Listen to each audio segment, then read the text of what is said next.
O senador Isalci Lucas subiu à tribuna e fez um duríssimo discurso sobre a atuação do Supremo Tribunal Federal, exemplificando com a anulação dos processos contra o ex-ministro de Lula, Zé Dirceu, e comparando com os abusos e excessos que já se tornaram padrão de conduta dos ministros do STF.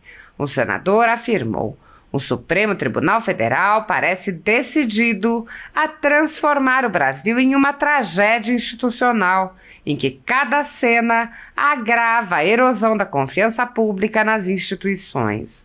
A recente decisão do ministro Gilmar Mendes de anular todas as condenações de José Dirceu, um dos protagonistas de corrupção na história política recente, não representa apenas um marco de impunidade, é um símbolo de um colapso ético. Isalci Lucas apontou: seria ingenuidade, no mínimo, acreditar nesse erro técnico ou reparo judicial. Em vez disso, o que se assiste é uma escolha consciente de fragmentar o sistema judiciário, de privilegiar uma elite política que se revezou em práticas de corrupção sem precedentes. O senador lembrou que a decisão sobre Zé Dirceu não é um caso isolado e apontou ainda a postura de ignorar as manifestações do Ministério Público. Ele disse: a Procuradoria-Geral da República alertou e com veemência que decisões distintas não podem ser estendidas indiscriminadamente. Ignorar essa advertência não é apenas um erro jurídico, mas uma decisão política travestida de decisão técnica em que a ética judicial é sacrificada no altar do corporativismo. Isalci disse: o STF age nessa situação como editor da história nacional, reescrevendo-a ao seu bel prazer, sem qualquer consideração pelos danos colaterais em longo prazo. O problema é que, ao desconstituir a Lava Jato e invalidar as condenações, o STF se coloca em uma posição perigosa, em que o precedente criado abre portas para a impunidade generalizada, desmoronando a moralidade pública e minando a eficácia de qualquer futura tentativa de combate à corrupção. A sociedade, já cansada de ver escândalos e mais escândalos, agora se vê refém de uma justiça que privilegia o infrator e marginaliza o cidadão. O senador fez um duro alerta. E qual é o desfecho desse teatro da impunidade? Um STF que age não como guardião da Constituição, mas como fiador das artimanhas de corruptos, criando uma jurisprudência que torna impossível acreditar na imparcialidade da Corte.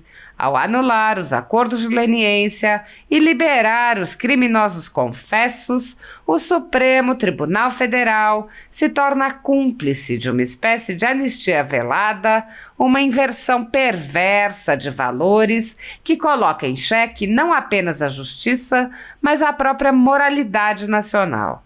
O silêncio cúmplice do STF sobre as decisões monocráticas que anulam condenações revela um colegiado que se recusa a debater publicamente as consequências de suas escolhas. E a indiferença é, talvez, o maior insulto que o tribunal oferece à sociedade ao ignorar a opinião pública e agir como se estivesse acima do julgamento da própria história.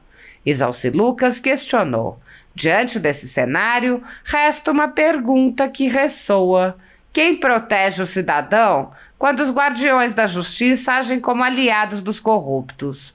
Ele disse: a resposta é tão amarga quanto previsível: ninguém. Quando um tribunal máximo abdica do seu papel moral e jurídico, o pacto social se rompe e o que resta é uma sociedade em que a lei não é mais sinônimo de justiça, mas uma arma na mão dos poderosos. Uma justiça que absolve culpados em nome de virtudes distorcidas, planta as sementes da descrença pública e institucional. Segundo a Constituição Federal, o controle dos atos de ministros do Supremo Tribunal Federal é realizado pelo Senado, que pode promover o impeachment dos ministros em caso de crime de responsabilidade. No entanto, os presidentes da Casa vêm barrando a tramitação dos pedidos sem consulta ao colegiado. Sem controle externo, alguns ministros do Supremo agem ao arrepio da Constituição. Em inquéritos secretos, o ministro Alexandre de Moraes, por exemplo, promove uma aberta perseguição a adversários políticos. Em um desses inquéritos, a Folha Política teve sua sede invadida e todos os seus equipamentos apreendidos. O inquérito foi arquivado por falta de indícios de crimes, mas os dados sigilosos foram compartilhados com outros inquéritos abertos de ofício e com a CPI da pandemia, que compartilhava dados sigilosos com a velha imprensa. Sem justificativa jurídica, o ministro Luiz Felipe Salomão, ex-corregedor do Tribunal Superior Eleitoral, confiscou toda a renda da Folha Política e de outros sites e canais conservadores para impedir suas atividades. A decisão teve o aplauso e o respaldo dos ministros Luiz Roberto Barroso, Alexandre de Moraes e Edson Fachin. Todos os rendimentos de mais de 20 meses de trabalho de jornais, sites e canais conservadores vêm sendo retidos sem qualquer base legal.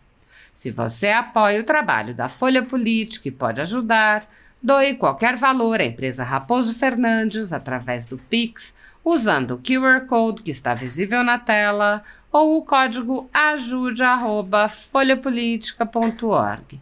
Caso não utilize Pix, há a opção de transferência bancária para a conta da empresa Raposo Fernandes, disponível na descrição deste vídeo e no comentário fixado no topo. Há mais de 10 anos, a Folha Política vem mostrando os fatos da política brasileira e dando voz a pessoas que o cartel midiático quer calar. Pix ajude@folhapolitica.org. Assista. Presidente, senhoras e senhores, senadores e senadoras, o supremo jogo da impunidade, a desconstrução irônica da justiça. É difícil não ficar atônico diante do que podemos chamar, com absoluta ironia, de virtude judicial em sua mais nefasta forma. Absolver culpados e derrubar condenações baseadas em provas sólidas, tudo em nome de um ideal de justiça que se contorce para adaptar-se aos interesses dos poderosos. O Supremo Tribunal Federal parece decidido a transformar o Brasil em uma tragédia institucional, em que cada cena agrava a erosão da confiança pública nas instituições.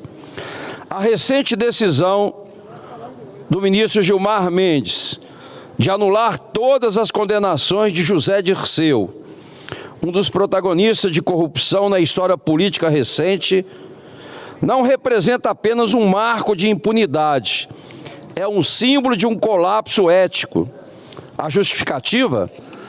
Uma extensão da suspeição do ex-juiz Sérgio Moro em casos que envolvem o presidente Luiz Inácio Lula da Silva. Sob esse pretexto, Dirceu, condenado por crimes comprovados e evidências robustas, é presenteado com um alvará de absolvição, enquanto o país observa perplexo a Corte Suprema mergulhar num espiral de revisionismo e permissividade. Seria ingenuidade, no mínimo, acreditar que esse erro técnico ou reparo judicial. Em vez disso, o que se assiste é uma escolha consciente de fragmentar o sistema judiciário, de privilegiar uma elite política que se revezou em práticas de corrupção sem precedentes. A decisão de Gilmar Mendes não corrige um excesso, mas valida um novo.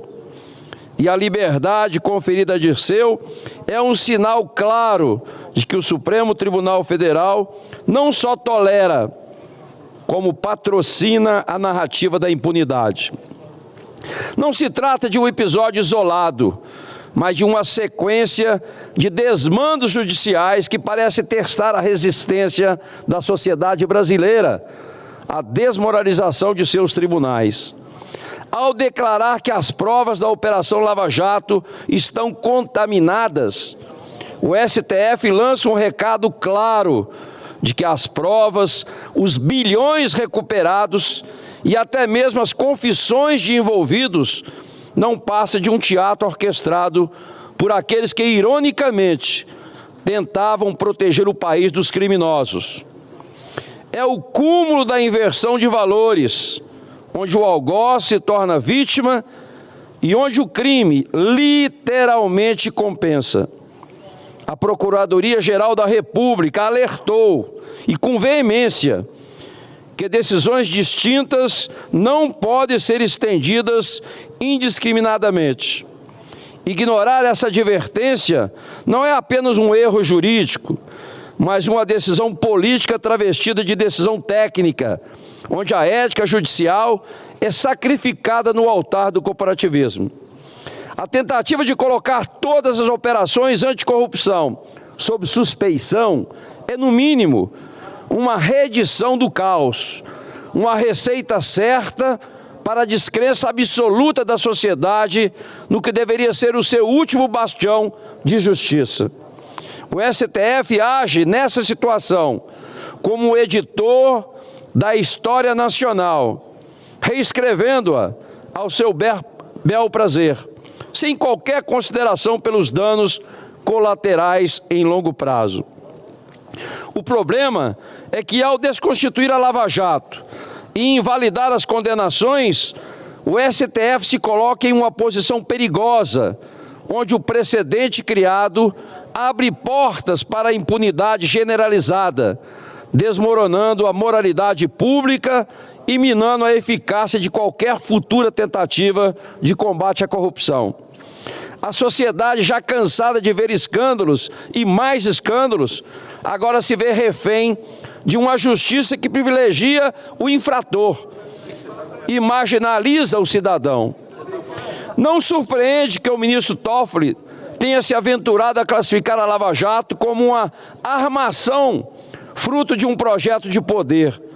Seria cômico, se não fosse trágico, ver o próprio STF, que antes apoiava as operações, agora atuar como algoz de uma iniciativa que recuperou milhões desviados dos cofres públicos.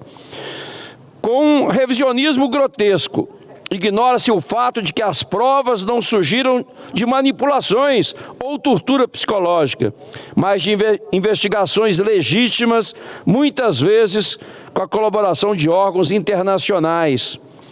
E qual é o desfecho desse teatro da impunidade?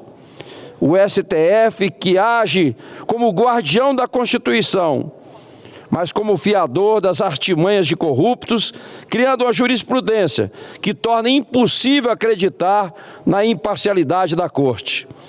Ao anular os acordos de leniência e liberar os criminosos confessos, o Supremo Tribunal Federal se torna cúmplice de uma espécie de anistia velada, uma inversão perversa de valores que coloca em xeque não apenas a justiça, mas a própria moralidade nacional. O silêncio cúmplice do STF sobre as decisões monocráticas que anulam condenações revela um colegiado que se recusa a debater publicamente as consequências de suas escolhas.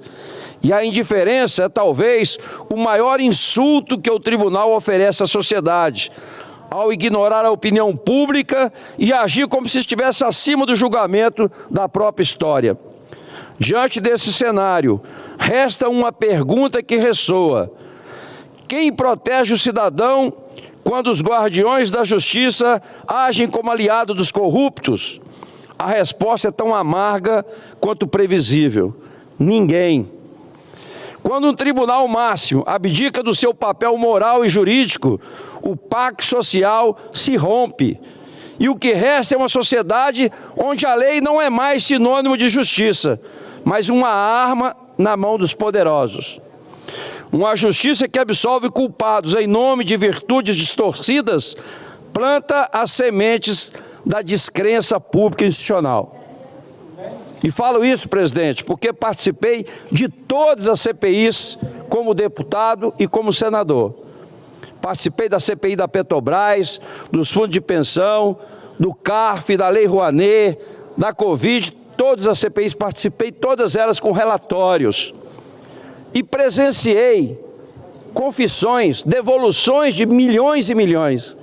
Então, é inadmissível o que está acontecendo na justiça brasileira. Realmente é uma descrença para todos nós, inclusive aqui como senador. Muito obrigado, presidente. Senador